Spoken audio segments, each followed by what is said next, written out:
আসসালামু আলাইকুম, স্বাগত জানাচ্ছি চ্যানেল আই সংবাদে। আমি রিদিতা রেজা। শুরুতেই জানিয়ে দিচ্ছি ফ্রেশ আটা ময়দা সুজি সংবাদ শিরোনাম। প্রধান উপদেষ্টার কাছে ৪ সংস্কার কমিশনের প্রতিবেদন, জাতীয় নির্বাচন অন্তর্ভুক্তিমূলক, পুলিশের রাজনৈতিক বিবেচনা বাদ দেওয়ার সুপারিশ। জিয়া অরফানেজ ট্রাস্ট মামলায় আপিল বিভাগে খালেদা জিয়া ও তারেক রহমান খালাস, রাজনৈতিক প্রতিহিংসায় সাজা হয়েছিল পর্যবেক্ষণ। লন্ডনে বেগম জিয়ার স্বাস্থ্যের পরীক্ষা নিরীক্ষা চলছে, সর্বাধুনিক চিকিৎসা নিশ্চিতে চিকিৎসকদের প্রত্যাশা।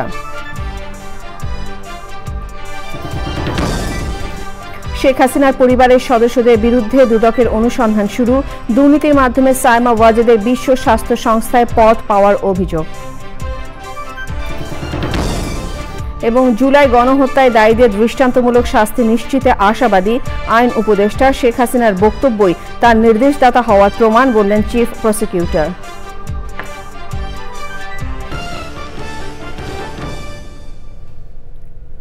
এছাড়াও নিটুল টাটা বিশেষ সংবাদে যা থাকছে।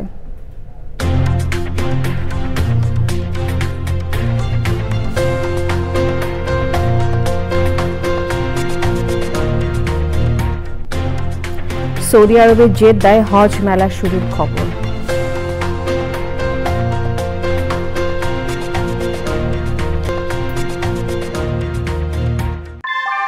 অনেকদিন থেকে আমার ইচ্ছা ছিল যে গিটার শিখবো। আমি যেহেতু স্টুডেন্ট, একবারে এতগুলো টাকাও ম্যানেজ করা সম্ভব হবে না।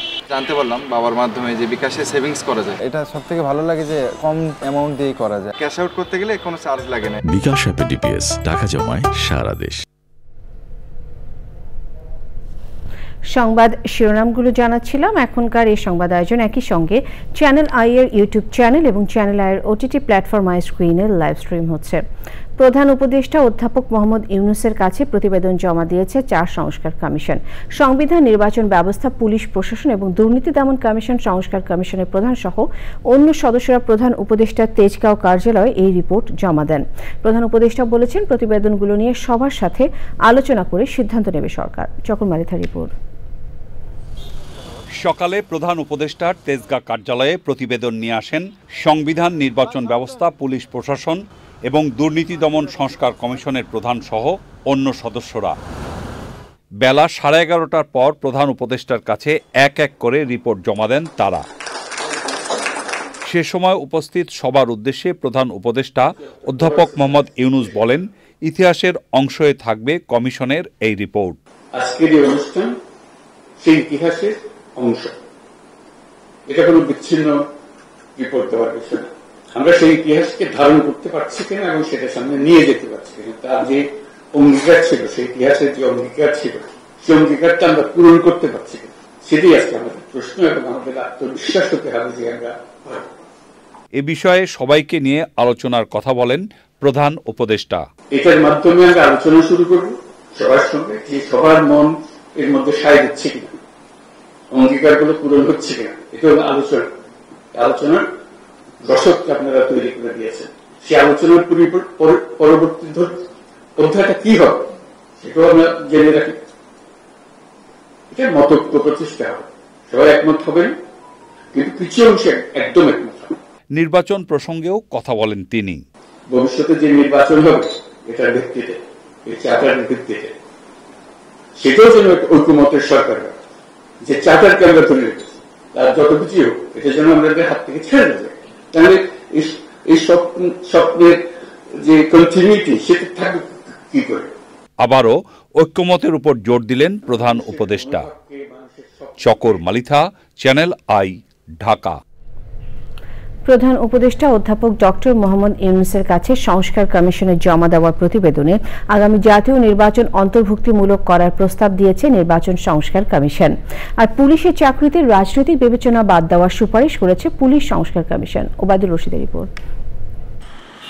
গত বছরের অক্টোবরের প্রথম সপ্তাহে নির্বাচন ব্যবস্থা সংস্কার কমিশন, পুলিশ প্রশাসন সংস্কার কমিশন, বিচার বিভাগ সংস্কার কমিশন, দুর্নীতি দমন সংস্কার কমিশন, জনপ্রশাসন সংস্কার কমিশন ও সাংবিধানিক সংস্কার কমিশন গঠন করে প্রজ্ঞাপন জারি করে অন্তর্বর্তী সরকার।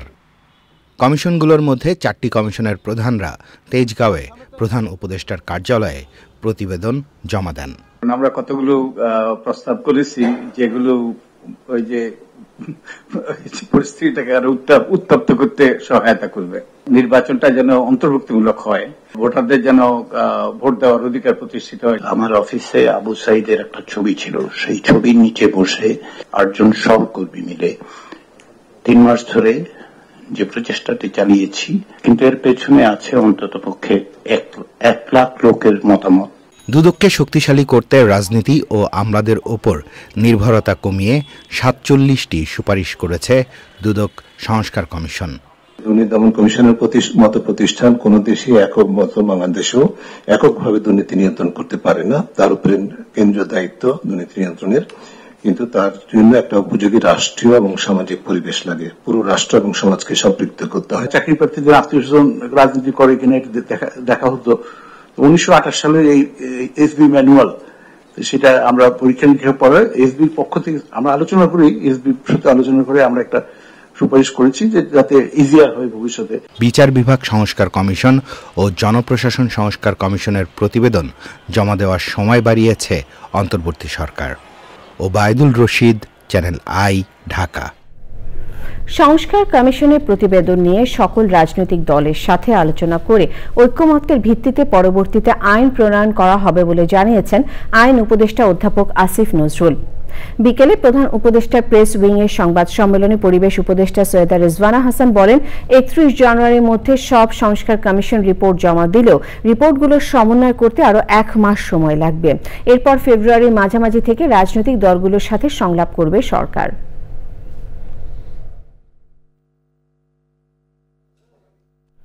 জিয়া অরফানেজ ট্রাস্ট মামলায় বিএনপি চেয়ারপারসন বেগম খালেদা জিয়া ও তারেক রহমানকে খালাস দিয়েছেন আপিল বিভাগ। নিম্ন আদালত ও হাইকোর্টে দেওয়া রায় বাতিল করে ওই আদেশ দেন আদালত। একই সাথে ওই মামলার সব আসামিকে খালাস দেওয়া হয়েছে। রাজনৈতিক প্রতিহিংসার বশে বেগম খালেদা জিয়াকে সাজা দেওয়া হয়েছে বলে পর্যবেক্ষণ দিয়েছেন সর্বোচ্চ আদালত। মাজহার হক মান্নার রিপোর্ট। জিয়া অরফানেজ ট্রাস্ট মামলায় 2018 সালের 8 ফেব্রুয়ারি বিশেষ জজ আদালত 5-এর দেওয়া রায়ে সাবেক প্রধানমন্ত্রী বেগম খালেদা জিয়াকে 5 বছরের সাজা ও অর্থদণ্ড দেওয়া হয়। এই রায়ের বিরুদ্ধে একই বছর হাইকোর্টে আপিল করেন খালেদা জিয়া। 2018 সালের 30 অক্টোবর দেওয়া রায়ে হাইকোর্ট খালেদা জিয়ার সাজা বাড়িয়ে 10 বছরের কারাদণ্ডাদেশ দেন। পরে 2024 সালের 11 নভেম্বর আবেদনকারীকে আপিলের অনুমতি দিয়ে হাইকোর্টের রায়ের কার্যকারিতা স্থগিত করেন আপিল বিভাগ। পরে আপিল শুনানি শেষে রায় ঘোষণা করেন প্রধান বিচারপতি সৈয়দ রেফাত আহমেদের নেতৃত্বাধীন 5 বিচারপতির আপিল বেঞ্চ। জাজমেন্টে প্রথমেই বলেছে যে আপিল ইজ অ্যালাউড, সাথে সাথে আরো বলেছেন যে নিম্ন আদালতের যে রায় দেওয়া হয়েছে, হাইকোর্ট যে রায় দেওয়া হয়েছে সেগুলোকে বাতিল করে দেওয়া হলো। যেই মামলায় যারা আপিল করতে পারেন নাই সকলকেই তিনি খালাস দিয়েছেন এই আদালত। রায়ে আপিল বিভাগ কি পর্যবেক্ষণ দিয়েছেন সে সম্পর্কে জানান আইনজীবীরা। এই মামলাটা ছিল শেখ হাসিনা ওয়াজেদের ব্যক্তিগত জিঘাংসা এবং প্রতিহিংসা এবং রাজনৈতিকভাবে বেগম খালেদা জিয়া এবং তার পরিবারকে খাটো করার জন্য, নিশ্চিহ্ন করার জন্য রাজনৈতিক চিন্তা চেতনায় এই মামলাটা দায়ের করা হয়েছিল। আজকে এই মহামান্য আদালতের এই রায়ের মাধ্যমে প্রমাণিত হয়েছে আনফরচুনেটলি বেগম খালেদা জিয়ার উপর জনাব তারেক রহমান সাহেবের উপর অবিচার হয়েছিল। জিয়া চ্যারিটেবল ট্রাস্ট মামলায় গত বছরের নভেম্বর মাসে সাবেক প্রধানমন্ত্রী বেগম খালেদা জিয়া সহ সবার সাজা বাতিল করে দেন হাইকোর্ট। যদিও এই 2 মামলায় বেগম জিয়ার দণ্ড মওকুফ করেছিলেন রাষ্ট্রপতি। Mazhar Haque Manna, channel I, Dhaka. Liver, kidney ও হার্ট সহ বিভিন্ন জটিলতা মাথায় রেখে বিএনপি চেয়ারপারসন ও সাবেক প্রধানমন্ত্রী বেগম খালেদা জিয়ার শারীরিক পরীক্ষা নিরীক্ষা চলছে। চিকিৎসকরা জানিয়েছেন কিছুটা পরিবর্তন এনে বেগম জিয়ার সর্বাধুনিক চিকিৎসা নিশ্চিত করা হচ্ছে। স্বাস্থ্য ও বয়স বিবেচনা করে পরবর্তী চিকিৎসার সিদ্ধান্ত নেওয়া হবে বলে জানিয়েছেন চিকিৎসকেরা। রাহুল রায় রিপোর্ট। লন্ডনে বিএনপি চেয়ারপারসন ও সাবেক প্রধানমন্ত্রী বেগম খালেদা জিয়ার চিকিৎসার 6 দিন পার হয়েছে। গত 8 জানুয়ারি হাসপাতালে ভর্তি হওয়ার পর পরিবারকে কাছে পেয়ে মানসিকভাবে অনেকটাই চাঙ্গা বেগম জিয়া। সব ধরনের পরীক্ষা নিরীক্ষার পাশাপাশি চলছে ফিজিওথেরাপিও। অনেকগুলো পরীক্ষা নিরীক্ষা আছে, কারণ ওনার শরীরে লিভারের জটিলতা আছে, কিডনির জটিলতা আছে, হার্টের জটিলতা আছে, প্রত্যেকটাকে অ্যাড্রেস করার প্রয়োজনীয়তা আছে। কাজেই সব কিছু মিলিয়ে ওনার পরীক্ষা নিরীক্ষা সত্যিকার অর্থে চলছে এবং আজকেও হবে, কালকেও হবে, পরশুও হবে। আমাদের চিকিৎসকদের সাথেও ওনারা ওনাদের ডিসিশন, ওনাদের অবজারভেশন শেয়ার করেন। পরবর্তীতে ওনারা এটা চিকিৎসা যেটা করা প্রয়োজন ওনাদের প্রটোকল অনুযায়ী এবং সর্বাধুনিক যে চিকিৎসা দেওয়া প্রয়োজন সেটি গত 2 দিন যাবৎ কিছু কিছু পরিবর্তন আনা হয়েছে। চিকিৎসকরা মনে করছেন বিভিন্ন দিক বিবেচনা করেই পরবর্তী চিকিৎসার সিদ্ধান্ত নিতে হবে। ওনার ডে টু ডে ব্যালেন্স খুবই মেনটেন করতে হয়। শি ইজ রানিং 79, যে কথাটি আপনি বলছেন লিভার ট্রান্সপ্লান্টের issue, yes it is keeping in mind, কিন্তু মনে রাখতে হবে হয়তো ইট ইজ ফিজিবল, হয়তো ইট ইজ আদৌ করার মতো অবস্থার মধ্যে আমরা কি এখনো আছি কিনা, অথবা কিভাবে করলে উনি আরো ভালো থাকতে পারবেন, আমরা কি রিস্ক বেশি নিয়ে ফেলবো, এইসব অনেক জিনিস আছে। কাজে সেগুলো বিচার বিশ্লেষণের এখনো সময় আসে নাই। ওনারা সময় করে বিচার বিশ্লেষণ করে তারপরে ওনারা যখন জানাবে আমরা আপনারা দেখতে পাবেন ইনশাল্লাহ। চিকিৎসকরা জানিয়েছেন আগের চেয়ে অনেকটাই ভালো আছেন সাবেক প্রধানমন্ত্রী। তবে সব ধরনের স্বাস্থ্য পরীক্ষা নিরীক্ষার পরই চিকিৎসার প্রক্রিয়া চূড়ান্ত হবে। রাহুল রায়, চ্যানেল আই। পাঠ্যপুস্তকে আদিবাসী শব্দ সংবলিত গ্রাফিতি রাখা ও না রাখা নিয়ে দুই পক্ষের বিক্ষোভ কর্মসূচি চলাকালে সংঘর্ষ হয়েছে। এতে বৈষম্য বিরোধী ছাত্র আন্দোলনের নির্বাহী সদস্য সহ অনেকে আহত হয়েছেন। রাজধানীর মতিঝিলে জাতীয় শিক্ষাক্রম ও পাঠ্যপুস্তক বোর্ড এনসিটিবি ভবনের সামনে ঘটনা ঘটে। ক্ষুদ্র নৃগোষ্ঠীর উপর হামলার প্রতিবাদে সন্ধ্যায় বিক্ষোভ কর্মসূচি করেছে বৈষম্য বিরোধী ছাত্র আন্দোলন সহ বিভিন্ন সংগঠন। লায়লা নওশিনের রিপোর্ট। নবম ও দশম শ্রেণীর বাংলা ভাষার ব্যাকরণ ও নির্মিতি বইয়ের পেছনের প্রচ্ছদে আদিবাসী শব্দ থাকা একটি গ্রাফিতি যুক্ত করা হয়েছিল। এর প্রতিবাদ জানিয়ে তা বাতিলের দাবিতে আন্দোলন শুরু করে স্টুডেন্ট ফর সভারেন্টি নামের একটি সংগঠন। পরে সরকার সেটি বাতিলের সিদ্ধান্ত নেয় এবং পাঠ্য বইয়ের পিডিএফ সংস্করণ থেকে সেটি সরিয়ে নতুন একটি গ্রাফিতি যুক্ত করা হয়। পাঠ্য বইয়ে আদিবাসীদের নিয়ে করা গ্রাফিতি পুনর্বহালের দাবিতে সংক্ষুব্ধ আদিবাসী ছাত্র জনতার ব্যানারে ক্ষুদ্র নৃগোষ্ঠীর একটি দল বুধবার পূর্ব নির্ধারিত কর্মসূচি পালন করতে যায় মতিঝিলে এনসিটিবির সামনে। অন্যদিকে পাঠ্যপুস্তকে আদিবাসী শব্দ প্রবেশ এবং গ্রাফিতি সংযোজনের সঙ্গে জড়িতদের শাস্তিসহ 5 দফা দাবিতে বুধবার সকাল থেকে সেখানে অবস্থান নেয় স্টুডেন্ট ফর সভারেন্টি নামের আরেকটি সংগঠন। বেলা 1টার পর কিছু ব্যক্তি সংক্ষুব্ধ আদিবাসী ছাত্র জনতার ব্যানারে আসা মানুষের ওপর হামলা চালায়। এতে কয়েকজন আহত হন। তাদের মধ্যে বৈষম্য বিরোধী ছাত্র আন্দোলনের এক নারী শিক্ষার্থীও রয়েছেন। ঘটনার পর পুলিশ লাঠি পেটা করে দুই পক্ষকে সরিয়ে দিয়ে এনসিটিবির সামনে অবস্থান নেয়। ক্ষুদ্র নৃগোষ্ঠীর ওপর হামলার প্রতিবাদ জানিয়েছে বৈষম্য বিরোধী ছাত্র আন্দোলন, জাতীয় নাগরিক কমিটি সহ বিভিন্ন মহল। জাতিগত বিভাজন জিইয়ে রাখার অপচেষ্টা ও এনসিটিবির সামনে শিক্ষার্থীদের উপর হামলার প্রতিবাদ এবং জড়িতদের অবিলম্বে গ্রেপ্তারের দাবিতে বিক্ষোভ মিছিল হয়েছে। Laila Nowshin, channel I, Dhaka. অনিয়ম দুর্নীতির মাধ্যমে বিশ্ব স্বাস্থ্য সংস্থার দক্ষিণ পূর্ব এশিয়া বিষয়ক আঞ্চলিক পরিচালকের পদ পাওয়ার অভিযোগে সাবেক প্রধানমন্ত্রী শেখ হাসিনার মেয়ে সায়মা ওয়াজেদ পুতুলের বিরুদ্ধে অনুসন্ধান শুরু করেছে দুর্নীতি দমন কমিশন দুদক। অন্যদিকে সাবেক প্রধানমন্ত্রী শেখ হাসিনার নিরাপত্তা উপদেষ্টা অবসরপ্রাপ্ত মেজর জেনারেল তারিক আহমেদ সিদ্দিক ও তার পরিবার এবং শেখ রেহানার মেয়ে টিউলিপ সিদ্দিক ও আজমিনা সিদ্দিকী সহ 7 জনের বিরুদ্ধে অনুসন্ধান শুরু করেছে দুদক। লোকসান আমিনের রিপোর্ট। ক্ষমতার অনৈতিক ব্যবহার করে সাবেক প্রধানমন্ত্রী শেখ হাসিনা তার মেয়ে সায়মা ওয়াজেদ পুতুলকে বিশ্ব স্বাস্থ্য সংস্থার দক্ষিণ পূর্ব এশিয়ার আঞ্চলিক পরিচালক পদে নিয়োগে সহায়তা করেছেন এমন অভিযোগের প্রেক্ষিতে বিষয়টি অনুসন্ধানের সিদ্ধান্ত নিয়েছে দুর্নীতি দমন কমিশন দুদক। প্রধান কার্যালয়ে ব্রিফিংয়ে পুতুলের অনুসন্ধান বিষয়ে বিস্তারিত তুলে ধরেন দুদক মহাপরিচালক। সাবেক প্রধানমন্ত্রী শেখ হাসিনা তার মেয়ে সায়মা ওয়াজেদ পুতুলকে দক্ষিণ পূর্ব এশিয়ার আঞ্চলিক পরিচালক হওয়ার যোগ্যতা না থাকা সত্ত্বেও WHO এর আঞ্চলিক পরিচালক বানাতে তার ক্ষমতার অনৈতিকভাবে ব্যবহার করেছিলেন মর্মে অভিযোগ রয়েছে। দুর্নীতি, ক্ষমতার অপব্যবহার, সরকারি জমি আত্মসাৎ, মানি লন্ডারিং সহ দেশে বিদেশে নামে বেনামে অবৈধ সম্পদ অর্জনের অভিযোগে সাবেক প্রধানমন্ত্রীর নিরাপত্তা উপদেষ্টা অবসরপ্রাপ্ত মেজর জেনারেল তারিক আহমেদ সিদ্দিক, তার স্ত্রী, মেয়ে, ভাতিজি টিউলিপ সিদ্দিক ও আজমিনা সিদ্দিকের বিরুদ্ধে অনুসন্ধানের সিদ্ধান্ত নিয়েছে দুদক। দুর্নীতি, ক্ষমতার অপব্যবহার, সরকারি জমি আত্মসাৎ, মানি লন্ডারিং সহ দেশে বিদেশে নামে বেনামে অবৈধ সম্পদ অর্জনের অভিযোগের প্রেক্ষিতে এ বিষয়ে অনুসন্ধানের সিদ্ধান্ত গৃহীত হয়েছে। এছাড়া বিদেশে অর্থ পাচার, ঘুষ বাণিজ্য সহ বিভিন্ন দুর্নীতির অভিযোগে সাবেক প্রধানমন্ত্রীর মুখ্য সচিব তোফাজ্জল হোসেন মিয়ার বিরুদ্ধেও অনুসন্ধান শুরু করেছে দুদক। এছাড়া সাবেক মন্ত্রী জাহাঙ্গীর কবির নানক, তার মেয়ে, স্ত্রী, সাবেক এমপি শামীম ওসমান ও তার স্ত্রীর বিরুদ্ধে মামলা করেছে দুদক। রোকসানা আমিন, চ্যানেল আই, ঢাকা। আইন ও বিচার উপদেষ্টা আসিফ নজরুল বলেছেন, জুলাই বিপ্লবে গণহত্যার দায়ীদের বিরুদ্ধে যেভাবে অকাট্য প্রমাণ ও সাক্ষী পাওয়া যাচ্ছে তাতে বিচারে দৃষ্টান্তমূলক শাস্তি নিশ্চিত করা যাবে। আন্তর্জাতিক অপরাধ ট্রাইব্যুনালের চিফ প্রসিকিউটর তাজুল ইসলাম বলেছেন, শেখ হাসিনা নিজের বক্তব্যেই প্রমাণ হয়েছে জুলাই হত্যাকাণ্ডের নির্দেশদাতা ছিলেন তিনি। এনামুল কবির রূপমের রিপোর্ট। জুলাই বিপ্লবে গণহত্যা বিষয়ে গবেষণাধর্মী তথ্যচিত্র প্রকাশ উপলক্ষে বাংলা একাডেমিতে আলোচনা অনুষ্ঠান। তথ্যচিত্রে উঠে এসেছে যাত্রাবাড়ি ও গাজীপুরের কোনাবাড়িতে আন্দোলনকারীদের প্রতি নৃশংসতার চিত্র।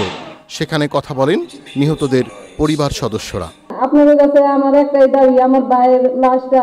বক্তব্য রাখেন আন্তর্জাতিক ট্রুথ অ্যান্ড জাস্টিস প্রকল্পের পরিচালক ফ্রান্সিস হ্যারিসন, নির্বাহী পরিচালক ইয়াসমিন সুকা।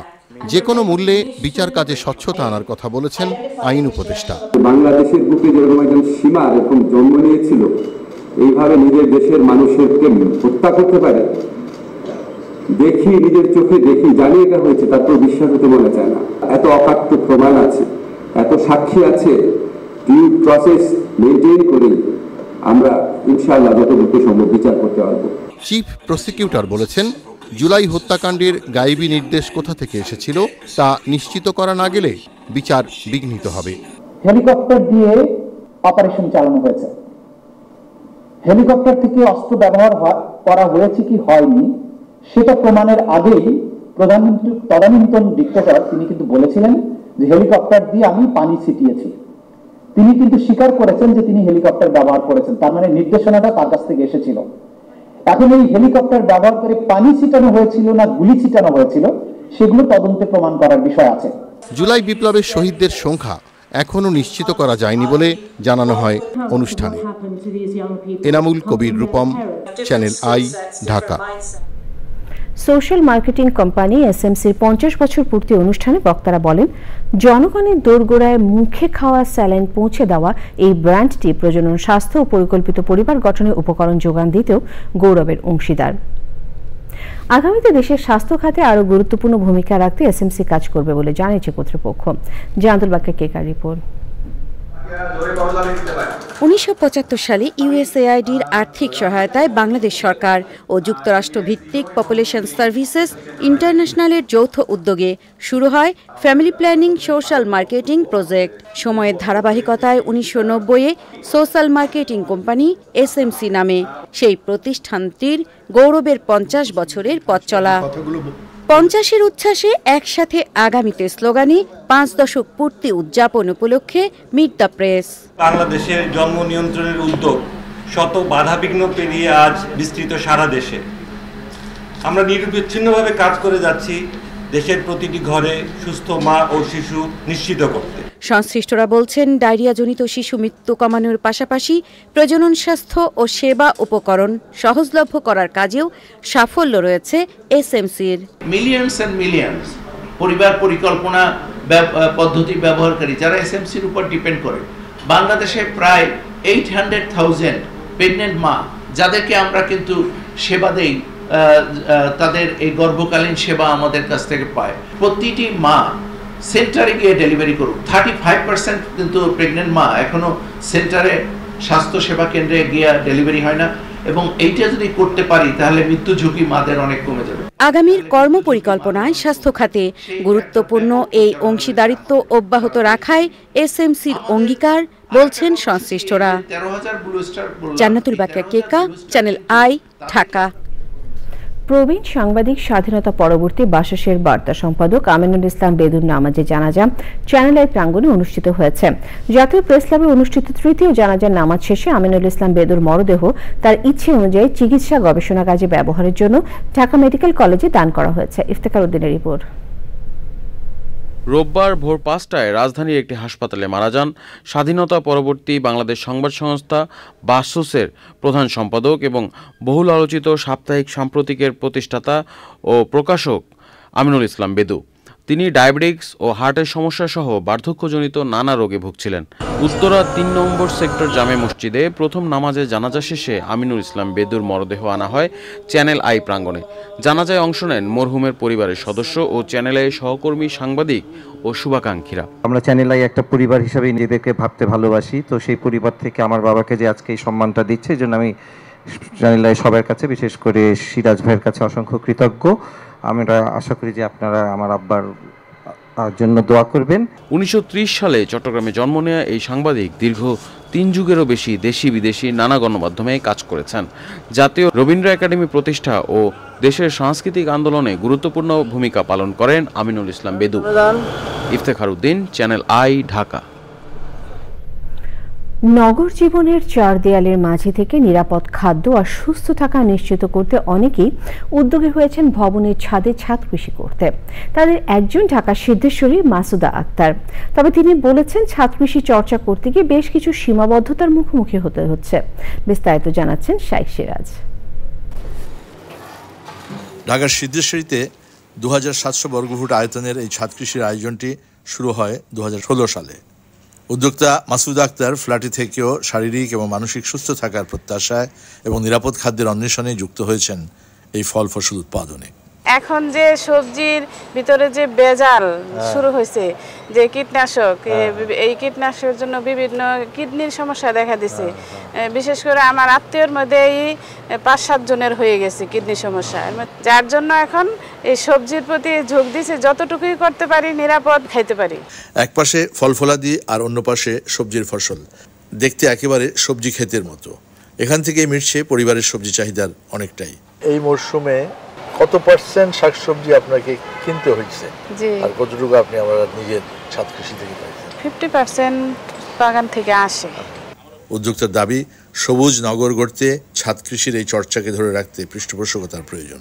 সরকারের উচিত জনগণকে উৎসাহ দেওয়া। সরকারি তরফ থেকে আমাদের প্রতি ছাদ বাগানে বাগানে আসতো, তাহলে মনে আমাদের উপকারই হতো। আমরা জানতে পারতাম, শিখতে পারতাম। শহরের প্রাণকেন্দ্রেও ছাদের উপরে এমন একটি সবজির বাগান হতে পারে যা ভাবাই যায় না। মাসুদা আক্তারের হাতের ছোঁয়ায় তৈরি হয়েছে এই বাগানটি। এটি হতে পারে অন্যের জন্য অনুকরণীয়, একই সাথে পারিবারিক নিরাপদ খাদ্য উৎপাদনের জন্য একটি মোক্ষম উদাহরণ আজকের এই সবজি ক্ষেতটি। ঢাকার সিদ্ধেশ্বরী, মাসুদা আক্তারের ছাদ কৃষি থেকে শাইখ সিরাজ, চ্যানেল আই। এ নিয়ে বিস্তারিত প্রতিবেদন দেখবেন আগামীকাল বেলা 3:05 হৃদয় মাটি ও মানুষের ডাক অনুষ্ঠানে। এবারে বিপিএল আপডেট।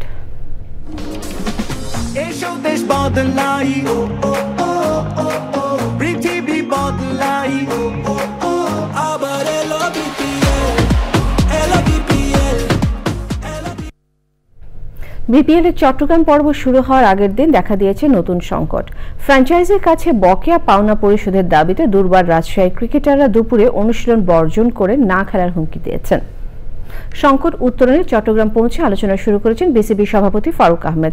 চট্টগ্রাম থেকে সর্বশেষ খবর জানাচ্ছেন আদিল আহমেদ শান। দুর্বার রাজশাহী কর্তৃপক্ষের সঙ্গে ক্রিকেটারদের সমঝোতা কি হয়েছে, আমাদেরকে একটু জানাবেন।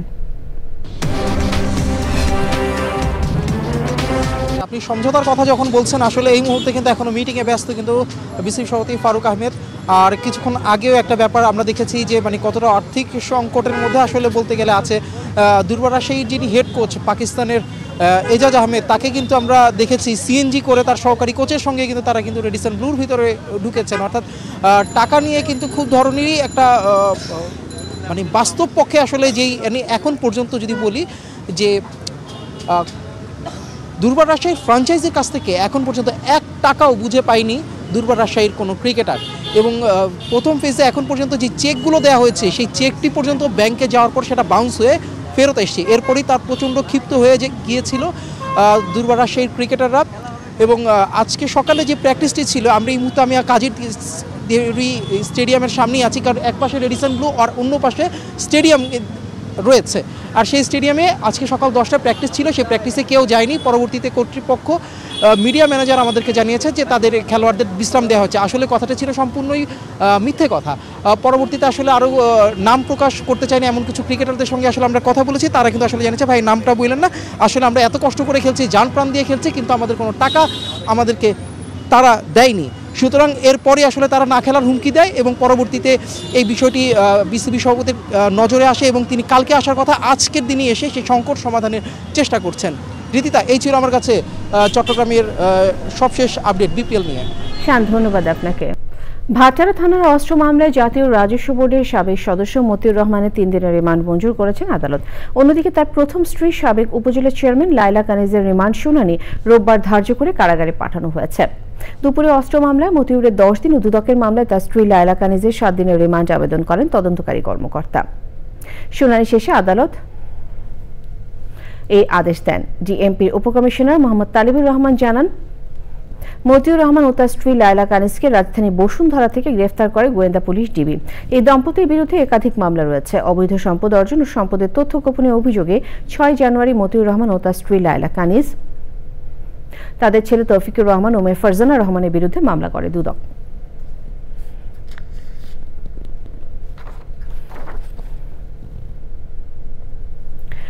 যুক্তরাষ্ট্রের লস অ্যাঞ্জেলেসের ভেঞ্চুরা কাউন্টিতে অটো ফায়ার নামে নতুন আরও একটি দাবানল শুরু হওয়ায় আগামী 24 ঘন্টায় পরিস্থিতি অবনতির আশঙ্কা করছে স্থানীয় আবহাওয়া অফিস। সেখানে নতুন করে শক্তিশালী বাতাস বইতে শুরু করায় দাবানল আরও ব্যাপক আকারে ছড়িয়ে পড়ার শঙ্কা তৈরি হয়েছে। জাতীয় আবহাওয়া সার্ভিস এক সতর্ক বার্তায় জানিয়েছে, আগামী 24 ঘন্টায় সেখানে 100 কিলোমিটারেরও বেশি বেগে বাতাস বইতে পারে। এতে যেসব জায়গায় গত কয়েক মাসে কোনো ধরনের বৃষ্টিপাত হয়নি, সেসব এলাকা আগুনের জন্য আরও ঝুঁকিপূর্ণ হয়ে উঠতে পারে। পরবর্তী পরিস্থিতির মোকাবেলায় ফায়ার সার্ভিসের কর্মীরা পুরোপুরি প্রস্তুতি নিয়ে রেখেছেন বলে জানিয়েছেন লস অ্যাঞ্জেলেস কাউন্টির কর্মকর্তারা। প্রায় 1 লাখ মানুষকে তারা নিরাপদ স্থানে সরে যাওয়ার নির্দেশ দিয়েছেন। 1 সপ্তাহের বেশি সময় ধরে চলা দাবানলে এ পর্যন্ত 24 জন মারা গেছে, পুড়ে গেছে 12,000-এরও বেশি স্থাপনা। আইস্ক্রিন সাংস্কৃতিক সংবাদ।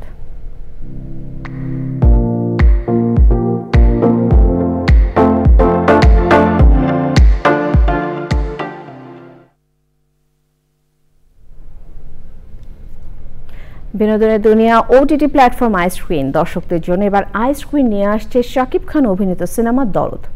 এরই মধ্যে আইস্ক্রিন প্ল্যাটফর্মে টিজার প্রকাশ পেয়েছে সিনেমাটির। শিগগিরই প্ল্যাটফর্মে সিনেমাটি উপভোগ করতে পারবেন দর্শক। অনন্য মামুন পরিচালিত এই সিনেমায় শাকিবের বিপরীতে জুটিবদ্ধ হয়ে অভিনয় করেছেন বলিউড অভিনেত্রী সোনাল চৌহান, আর অভিনয় করেছেন পায়েল সরকার, রাহুল দেব, অলোক জৈন, রাজেশ শর্মা সহ তানভি তারেক, ইন্তু ঋতিশ সহ অনেকে।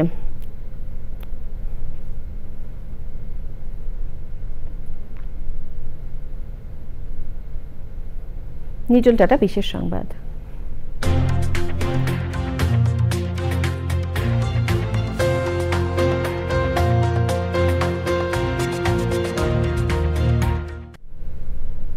এবছর হজ ব্যবস্থাপনায় রোবট, উড়ন্ত ট্যাক্সি ও এআই সহ প্রযুক্তির সর্বোচ্চ ব্যবহার করা হবে।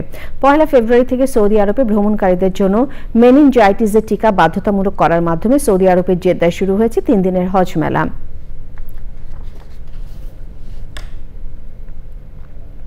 পূবালী ব্যাংক বাণিজ্য সংবাদ।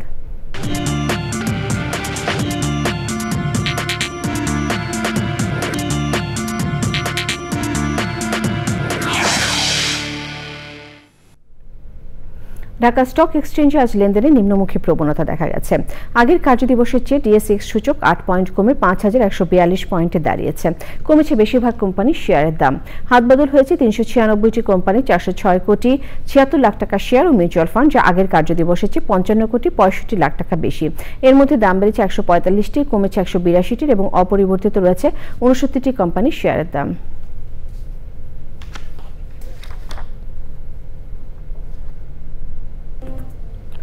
পরিবেশ উপদেষ্টা সৈয়দা রিজওয়ানা হাসান বলেছেন, নির্বাচন নিয়ে রাজনৈতিক দলগুলোর সাথে সরকারের কোনো মতপার্থক্য নেই। ফেব্রুয়ারির মাঝামাঝি রাজনৈতিক দলগুলোর সঙ্গে আলোচনা শুরু হবে বলে তিনি জানান। সচিবালয়ে সাংবাদিক সম্মেলনে উপদেষ্টা আরও বলেন, রাজনৈতিক মতৈক্যের জন্য প্রধান উপদেষ্টার নেতৃত্বে কমিশন গঠন করা হবে। শান্তিপূর্ণভাবে নির্বাচনের পথে এগিয়ে যাওয়া যাবে বলে তিনি আশা করেন।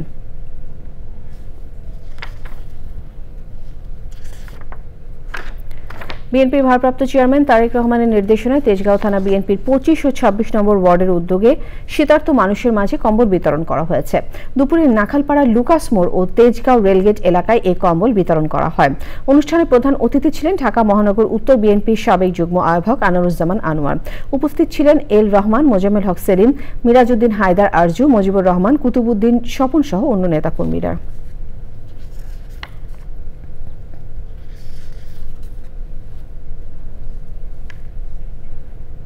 মুখের ছবি বাদ দিয়ে ফিঙ্গারপ্রিন্টের ভিত্তিতে এনআইডি দেওয়ার দাবিতে মানববন্ধন করেছে মহিলা আঞ্জুমান রাজারবাগ শরীফ। কমিশনের সামনে সংবাদ সম্মেলনে মহিলা আঞ্জুমানের মুখপাত্র শারমিন ইয়াসমিন বলেন, এনআইডি না থাকায় জমি ক্রয় বিক্রয়, সন্তানদের ভর্তি সহ নানান সেবা বঞ্চিত হচ্ছেন। ছবি তোলায় ব্যক্তিগত গোপনীয়তা নষ্ট হচ্ছে জানিয়ে দ্রুত ছবি ছাড়া জাতীয় পরিচয়পত্র দেওয়ার আহ্বান জানানো হয় মানববন্ধনে।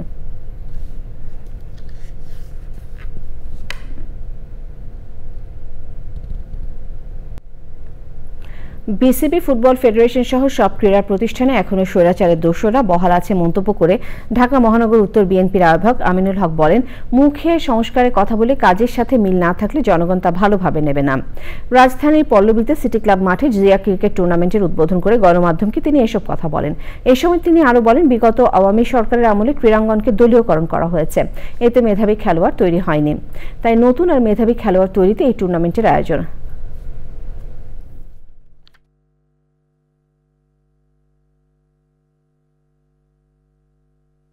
আমরা চাই এই যে ক্রিকেট সারা বিভাগে এবং তৃণমূল পর্যায়ে ক্রিকেট, ফুটবল সহ সকল খেলাকে ছড়িয়ে দিয়ে আমরা বাংলাদেশে একটি ক্রীড়াঙ্গনের বাংলাদেশ করতে চাই।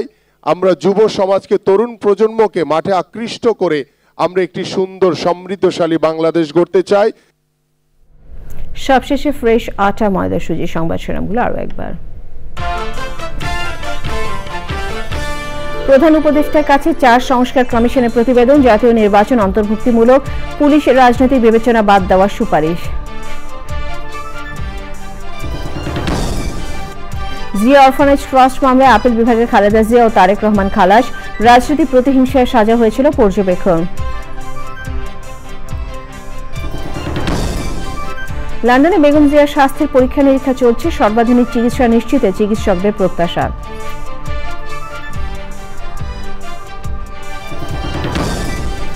শেখ হাসিনার পরিবারের সদস্যদের বিরুদ্ধে দুদকের অনুসন্ধান শুরু, দুর্নীতির মাধ্যমে সায়মা ওয়াজেদের বিশ্ব স্বাস্থ্য সংস্থায় পদ পাওয়ার অভিযোগ। এবং জুলাই গণহত্যায় দায়ীদের দৃষ্টান্তমূলক শাস্তি নিশ্চিতে আশাবাদী আইন উপদেষ্টা, শেখ হাসিনার বক্তব্যই তার নির্দেশদাতা হওয়ার প্রমাণ বললেন চিফ প্রসিকিউটর।